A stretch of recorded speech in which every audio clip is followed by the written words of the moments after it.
This is a Fox News alert. President Donald Trump soon to announce that the White House plans to relocate the U.S. Embassy in Israel from Tel Aviv to Jerusalem and also recognize the Holy City as the nation's capital. The White House says the move is, quote, a recognition of reality. Listen carefully to the entirety of the speech. Listen to the full content of the speech.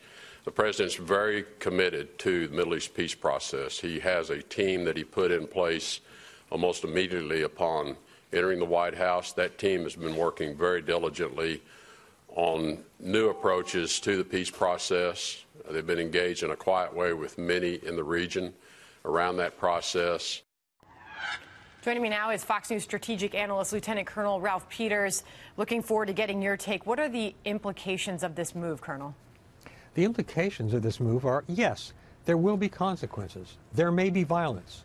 Just too bad. Recognizing Jerusalem as the capital of the state of Israel is long overdue. It is the moral and ethical thing to do, and in the long term, it even may have good strategic consequences. But I just keep coming back again and again to the fact that we have tried, from going back to Harry Truman, to pander to the Arabs, pander to the Palestinians, always hoping that somehow peace will break out, they'll see the light. And the result has been that again and again and again from 1948 forward, the Palestinians have rejected a reasonable peace. They've rejected great opportunities, and it's about time we called their bluff. And so morally correct, ethically correct, maybe strategically correct.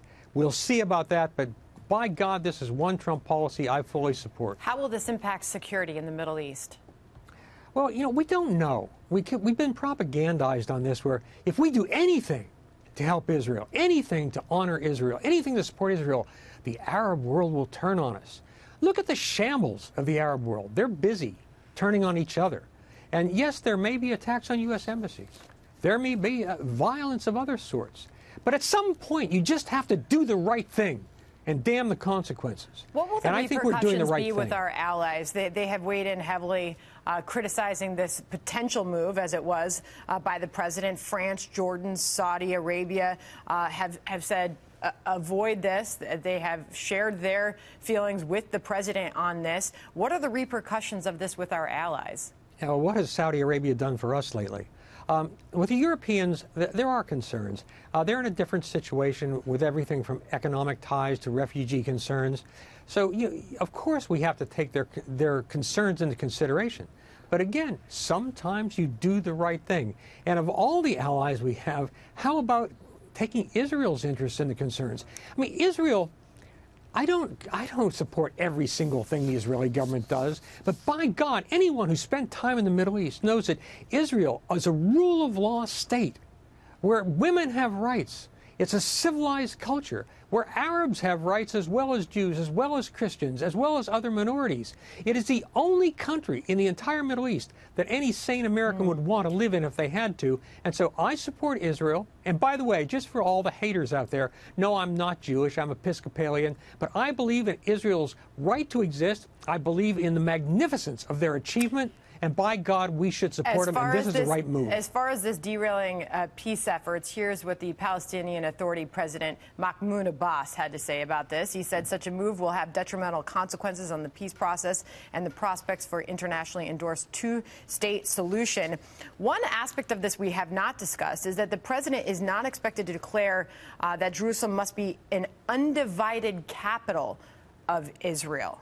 Your thoughts on that? I'm glad you raised that point, because that's important. This is going to be portrayed as sheer villainy on the part of the administration. But in fact, as you said, East Jerusalem is not suddenly blessed as eternally part of Israel. President Trump, the administration, is still open to a two-state solution. But again, the Palestinians, again and again, have walked away from good deals. Even Jimmy Carter and Bill Clinton couldn't get them to agree, and now they are paying a price. In real life, there are prices to pay.